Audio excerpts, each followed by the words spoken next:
But I mean, Mark was fantastic all the way through.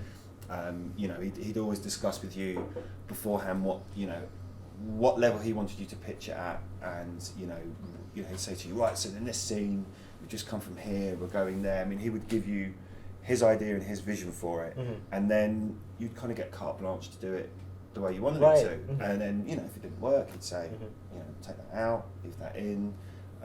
Or the way we were shooting, we weren't kind of going, bam, bam, bam, bam, bam, bam, bam. We were taking the time over each shot and over each scene to get it the way Mark wanted it to. I mean, he had such a precise idea of what he wanted and the way he wanted it to look, and occasionally Simon as the writer would sort of go, well, what I was trying to do with it, and I go, shut up Simon, you're the writer, this is you have no creative input from this point. I mean, Mark would repeat the smallest moment over and over and over again to get it, that small moment just right, and it was not in the slightest bit slapdash. No, completely.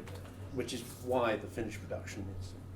But it never felt like he was being overly fussy either, did it? Do you know what I mean? There was no kind of Kubrickian kind of delusions of grandeur with it. It was, he wanted to make sure that he got it right, and he kind of knew when we felt comfortable with it as well. He'd be like, "How was that? That looked good," and you'd be like, "Yeah, spot on." He's very calm, and that makes it easier. When someone's calm like that, you want to go with it. When they start ranting and raving, that's when you get fed up, isn't it? Sure. Simon, I just wondered, in terms of, obviously you wrote the film and then sort of played one of the major sort of characters in it. Was it difficult switching between the two roles, or? Yeah, it was. Mainly, it was more that I was a producer of the film. Really. Sure, and everyone was shooting in my house. Which is so every time I tried to do anything, I had to check that people weren't breaking things in the house. It was a nightmare, actually. But I really wanted to be in it. I want to be in everything. I was trained to be an actor, and that's what I mainly like doing. But I'm better at writing than I'm acting. So I always have to write myself.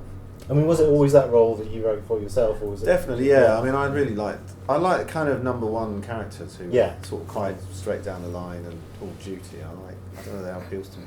Because I'm not like that at all. Really. Whereas the captains, got more. In some ways, got a bit more leeway, I think, because the captains are sort of a reflection of all the other characters. But the number ones always tend to be straight duty. I like that idea. Yeah. And I got to. Well, he said I had a dramatic ending. You got your Sean Bean moment. Yes, I got to have a dramatic ending. So I did deliberately write that for me. No one else is going to. Charlie, I understand you ended up redubbing Michael's lines.